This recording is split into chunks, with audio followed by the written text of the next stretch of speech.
Hello my dear student, welcome back to my channel Education.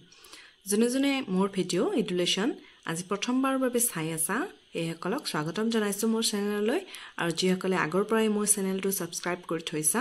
এসকলক welcome back জনাইছো মৰমৰ ছাত্ৰ-ছাত্ৰীসকল আজি মই তোমালোকক পঢ়াবলৈ লৈছো সপ্তম শ্ৰেণীৰ অৰ্থাৎ ক্লাস 7 ৰ অসমীয়াৰ 4 নম্বৰ পাঠ যেটোৰ নাম হৈছে জনমভূমি এটো এটা কবিতা হয় ধুনিয়া কবিতা সাবা মই তোমালোকক পঢ়ি দিম যাৰ পঢ়াত অলপমান স্পেলিংত অসুবিধা হয় ভিডিওটো স্কিপ নকৰাকৈ ধুনিয়াকৈ চাই যাবা তোমালোকে পঢ়িব পাৰিবা আৰু ক্ৰিয়াকলাপ আৰু প্ৰশ্নোত্তৰসমূহ মই দি দিম গতিকে বলা আমি ভিডিওটো আৰম্ভ কৰো ইয়াত লিখা আছে নিজৰ উপজা ঠাইখন সকলো মানুহৰে অতি প্ৰিয় উপজা মানে যত জন্ম পোৱা যায় এই উপজা ঠাইখনতে প্ৰতিগৰাকী ব্যক্তিৰ জীৱনকালৰ অনেক স্মৃতি জড়িত হৈ থাকে যিবোৰ স্মৃতিয়ে স্বদেশৰ প্ৰতি ব্যক্তিৰ অনুৰাগ বঢ়ায় কবি নলিনীবালা দেৱীয়ে তেওঁৰ উপজা ঠাইখনক জীৱনে মৰণে ভাল পোৱাৰ কথা কবিতাটিৰ মাজে প্ৰকাশ কৰিছে মানে বাছি থকা দিনতো আৰু মৃত্যু হোৱাৰ পিছতো কবিজনীয়ে নিজৰ ঠাইখনক ভাল পাই থাকিম বুলি প্ৰকাশ কৰিছে সাবা এতিয়া কবিতাটো মেলিলো প্ৰথম চকু তোমাৰ কোলাতে আই মানে মা জনমৰ আদিম পুৱাত মুদিম আকৌ চকু তোমাৰ কোলাতে হৈ জীৱনৰ শেষ সন্ধিয়া মানে মৃত্যুৰ আগমুহূৰ্তৰ কথা কোৱা হৈছে মৰাৰ পিছতো যেন পাওহি আকৌ ঠাই চেনেহৰ হিতলি কোলাত ভাগৰুৱা আত্মাই শেষৰ জিৰণিলৈ জিৰাবহি তোমাৰ ছায়াত পখী হৈ আকাশৰ বুকুত ফুৰিম উৰি বাহলম উখ বিৰিখত পুৱতিৰ লগে লগে জগাম তোমাক নিতে বনৰীয়া ফুৱদি গীতত আকাশৰ তৰা হৈ লাগি চাইৰম সেউজীয়া শুৱনি জেউতি জোনাকত মিল হৈ বিমান পথত ৰৈ ওৰে ৰাতি কৰিম আৰতি হিমালয় পৰ্বতৰ হুকুলা টিঙত গৈ ফুলি ৰম মানসী বিলত মলয়াৰ স্বৰত পাৰিজাত ৰেণুহানি ধুলাম তোমাৰ চৰণত নদী হৈ পখালিম দুখনি চৰণ নিতে মাটি হৈ মিলিম বুকুত সোণোৱালী মেঘ হৈ ৰঙা হাঁহি বিৰিঙাম হেতা পৰা দুখনি উঠত কবিজনীৰ নাম হৈছে নলিনীবালা দেৱী তোমালোকে গোটেই কবিতাটো পঢ়িবা 10 মুখস্থ কৰি থবা পৰীক্ষাত লিখা আহিব পাৰে বলাচোন আমি এতিয়া ক্ৰিয়াকলাপ আৰু প্ৰশ্নোত্তৰসমূহ চাই লওঁ আৰু এটা ইম্পৰ্টেন্ট বস্তু ইয়াত দিয়া আছে নলিনীবালা দেৱী ৰচনা সম্ভাৰত থকা সন্ধিয়াৰ সুৰ কবিতা পুথিখনৰ পৰা লোৱা হৈছে এই কবিতাটো মানে সেই পুথিখনৰ পৰা লৈছে কোৱেশ্চনত কেতিয়াবা দিবও পাৰে যে জনমভূমি কবিতাটো কোনখন পুথিৰ পৰা লোৱা হৈছে তোমালোকে লিখিব লাগিব সন্ধিয়াৰ সুৰ নামৰ কবিতা পুথিখনৰ পৰা লোৱা হৈছে তাৰ পিছত চাবা নলিনীবালা দেৱী যিগৰাকী কবি তেওঁৰ বিষয়ে ইয়াত দিয়া আছে তেখেতৰ জন্ম 1898 চনত আৰু মৃত্যু হৈছিল 1977 চনত অসমৰ মহিলা কবিসকলৰ ভিতৰত নলিনীবালা দেৱী এগৰাকী প্ৰতিষ্ঠিত কবি তেখেতৰ জন্ম বৰপেটাত তেখেত স্বাধীনতা সংগ্ৰামী কৰ্মবীৰ নবীন চন্দ্ৰ বৰদলৈ জীয়ৰী মানে জীয়েক বা পুত্ৰী অকালতে স্বামীক হেৰুৱাই তেখেতে কাব্য চৰ্চাত মন দিছিল সন্ধিয়াৰ সুৰ সপোনৰ সুৰ পৰশমণি আদি হ'ল তেখেতৰ উল্লেখযোগ্য কবিতাৰ পুথি কোৱেশ্চনত আহিব পাৰে যে তেখেতৰ কবিতা পুথি দুখনৰ নাম লিখিব পাৰা পৰশমণি সন্ধিয়াৰ সুৰ সপোনৰ সুৰ এইবোৰ লিখিব পাৰা মীৰাবাই শেষ পূজা পাৰিজাতৰ অভিষেক আদি শিশু নাটিকাৰ লগতে তেখেতে আত্মজীৱনী আৰু দেউতাকৰ জীৱনীও লিখি থৈ গৈছে পদ্মশ্ৰী সন্মান লাভ কৰা কবি নলিনীবালা দেৱী আমাৰ চিৰনমস্য আহিব পাৰে তেখেতে কি সন্মান লাভ কৰিছিল লিখিব লাগিব পদ্মশ্ৰী সন্মান দিয়া আছে শুদ্ধ উচ্চাৰণেৰে জনমভূমি কবিতাটো আবৃত্তি কৰা কবিতাংশ শুদ্ধ আৰু স্পষ্ট উচ্চাৰণেৰে পঢ়া মানে শুদ্ধকৈ পঢ়িব দিছে এতিয়া বলাচোন প্ৰশ্ন উত্তৰ চাওঁ প্ৰথমটো প্ৰশ্ন আছে কবিয়ে কাৰ কোলাত প্ৰথমে চকু মেলাৰ কথা কৈছে এনসাৰটো হ'ব কবিয়ে আইৰ কোলাত প্ৰথমে চকু মেলাৰ কথা কৈছে নেক্সট কুৱেশ্যন আছে কবিৰ ভাগৰুৱা আত্মাই কোন ঠাইত শেষ জিৰণি ল'বলৈ ইচ্ছা প্ৰকাশ কৰিছে এনসাৰ হ'ব কবিৰ ভাগৰুৱা আত্মাই আইৰ কোলাত শেষ জিৰণি ল'বলৈ ইচ্ছা প্ৰকাশ কৰিছে গ নম্বৰ প্ৰশ্ন কবিয়ে পক্ষী হৈ ক'ত বাহ ল'ম বুলি কৈছে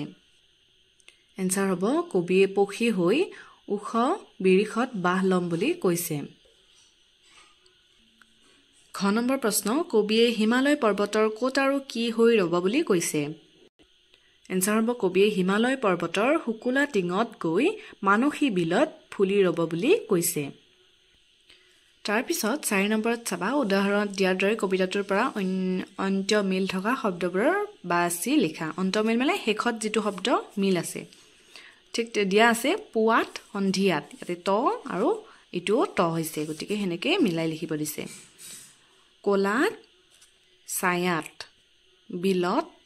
চৰণত বিৰিখত গীতত হৈ ৰৈ জেউতি আৰতি ৰাতি মাটি এনেকুৱাকৈ উচ্চাৰণ মিলা শব্দবোৰ লিখিবলৈ দিছে তাৰ পিছত চাবা 5 নম্বৰত আছে শব্দবোৰৰ অৰ্থ মিলাব দিছে পক্ষীটো দিয়া আছে পক্ষী চৰাই হিতলি মানে চেঁচা বা হিতল সোণোৱালী সোণ বৰণীয়া মৰম মানে হ'ব চেনে প্ৰথম হ'ব আদি টিং হ'ব পৰ্বতৰ আগ বা ওখ ভাগ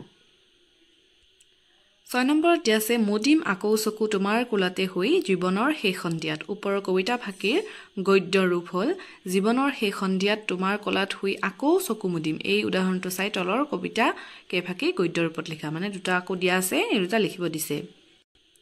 প্ৰথমটো আছে হনুৱালী মেঘ হৈ ৰঙা হাঁহি বিৰিঙাম হেতা পৰা দুখনি উঠত এইটো হ'ব এনে ধৰণৰ সোণালী ডাৱৰ হৈ ৰঙা হাঁহি জিলিকাম হেতা পৰি থকা উঠ দুখনিত নেক্সট আছে খ নম্বৰ আকাশৰ তৰা হৈ ৰ লাগি চাইৰম হেউজীয়া শুৱনি জেউতি এইটো হ'ব মৃত্যুৰ পিছত আকাশৰ তৰা হৈ তীৰ বিৰাই থাকি চাম হেউজীয়া ৰঙৰ ধুনীয়া পোহৰক 8 নম্বৰত দিয়া আছে উপযুক্ত স্থানত জ্যোতি চিহ্ন ব্যৱহাৰ কৰি তলৰ পদ্য কেইফাকি পুনৰাই লিখা মানে ইয়াত চিন ব্যৱহাৰ কৰিবলৈ দিছে জ্যোতি চিহ্ন পুৱতিৰ লগে লগে জগাম তোমাক নিতে বনৰে সুদি গীতত তাৰি হ'ব আকাশৰ তৰা হৈ ৰ লাগি চাইৰম হেউজীয়া শুৱনি জেউতি কমা জনাকত মিল হৈ বিমান পথত ৰৈ ওৰে ৰাতি কৰিম আৰতি দাৰি তাৰ পিছত 9 নম্বৰত দিয়া আছে তলৰ শব্দবোৰৰ বিপৰীত অৰ্থ বুজোৱা শব্দ লিখা জনম হ'ব মৰণ ওখ চাপৰ শেষ হ'ব আৰম্ভ ৰাতি দিন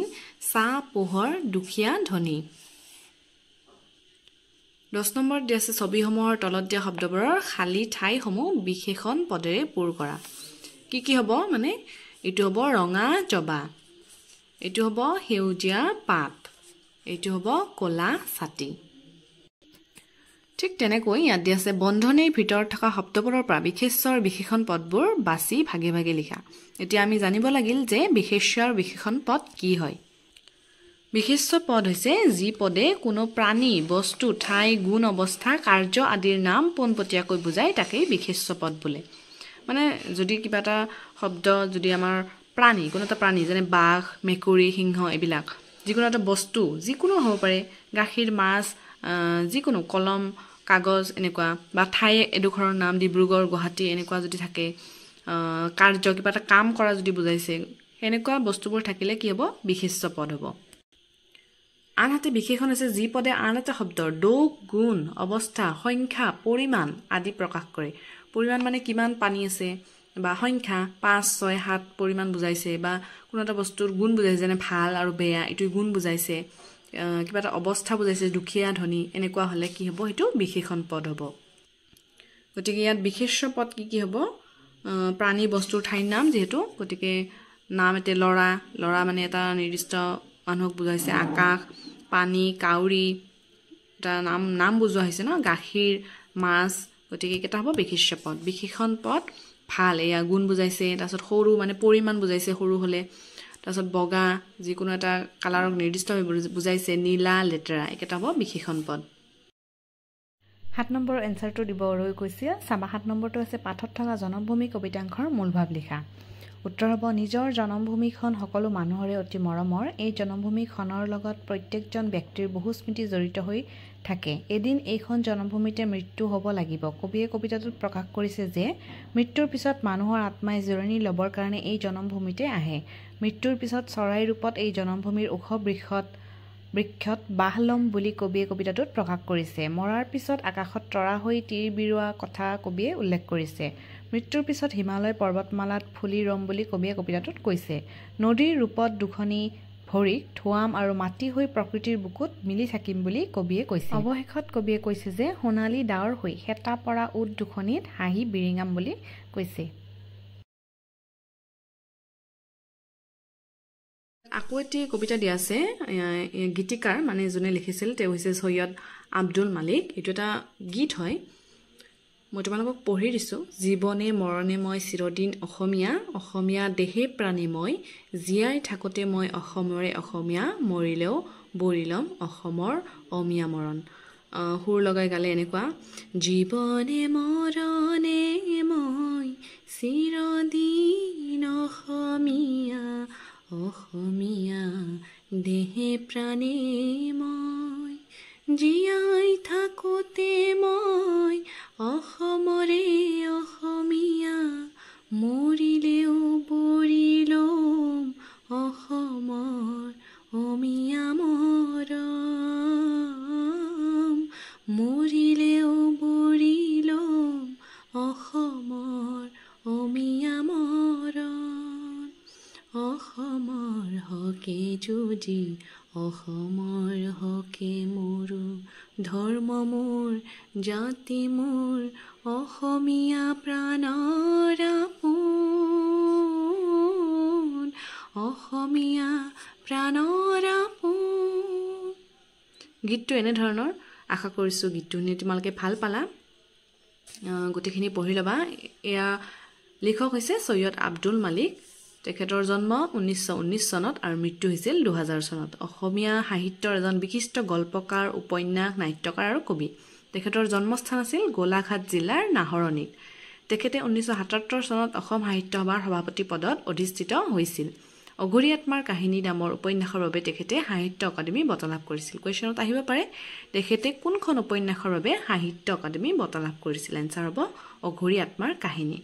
ইয়াৰ উপৰি